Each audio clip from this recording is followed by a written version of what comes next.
operation is the Make Me PPE Bay Area. We take a bunch of donated material, we break it down and prepare these kits. Each kit contains about 50 masks that go into home sewists. We do some quality control and repackage those for the end user. There are a lot of frontline workers which weren't getting the attention of the state. I think that's where we sent our focus. One of the biggest hiccups was sorting the donated material. Some fabric could be one or the other. You can spend some time thinking, is this one or the other? And when my volunteers were doing that, the sorting process was taking forever. So I commissioned this board and I got all the experts of fabric in the organization and I was like, tell me what it is, I'm going to put it on the board and let's carry on. I had started off as a student at Laney, just taking classes in woodworking. Then I became really engaged. I decided to switch my career from a software engineer to manufacturing, and I just went full-time at Laney. Kind of augmented some income. I took on teaching assistant responsibilities. Through that, I encountered Danny Beasley, saw that they were trying to build a fab lab, and I asked what I could do to help, and he said, well, you can build it and staff it, so that's what I did. I would definitely recommend the fab lab. Anybody who wants to get into digital manufacturing, absolutely. They have like a craft hobby. The fab lab is great for that. Not just in terms of getting instruction on how to do things better, but you're just going to get access to machines. Even if you know everything about manufacturing, access to the equipment for a very reasonable price. A lot of architects would come through the fab lab. That's actually how I met my wife.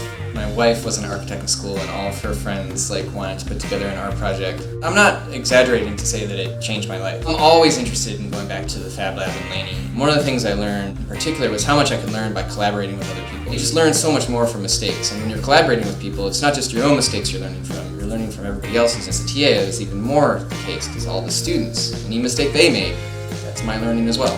When I was sort of running the Fab Lab, it occurred to me that inclusivity and diversity is not just a question for social justice, it's a question of safety in the shop. You're worried that somebody is just waiting for you to make mistakes. That is a problem, and any extra effort away from paying attention to machines, you're going to be more prone to make a mistake, and making mistakes in a shop can cause injury. And so it was very important to me that nobody feels they have to do anything else to belong. I hope to one day be an instructor there. The main reason I left Laney was because I needed to get some real-world experience to bring back. Students at Laney are very thirsty for knowledge and they're very accepting of help. This happened a number of times, but I remember one time in particular when a student kind of made her first thing. You could see the pride in the student's face. That student gave me the chance to be there for that moment. It was very powerful. I just love that. I'm not going to forget that, and I want to get it again.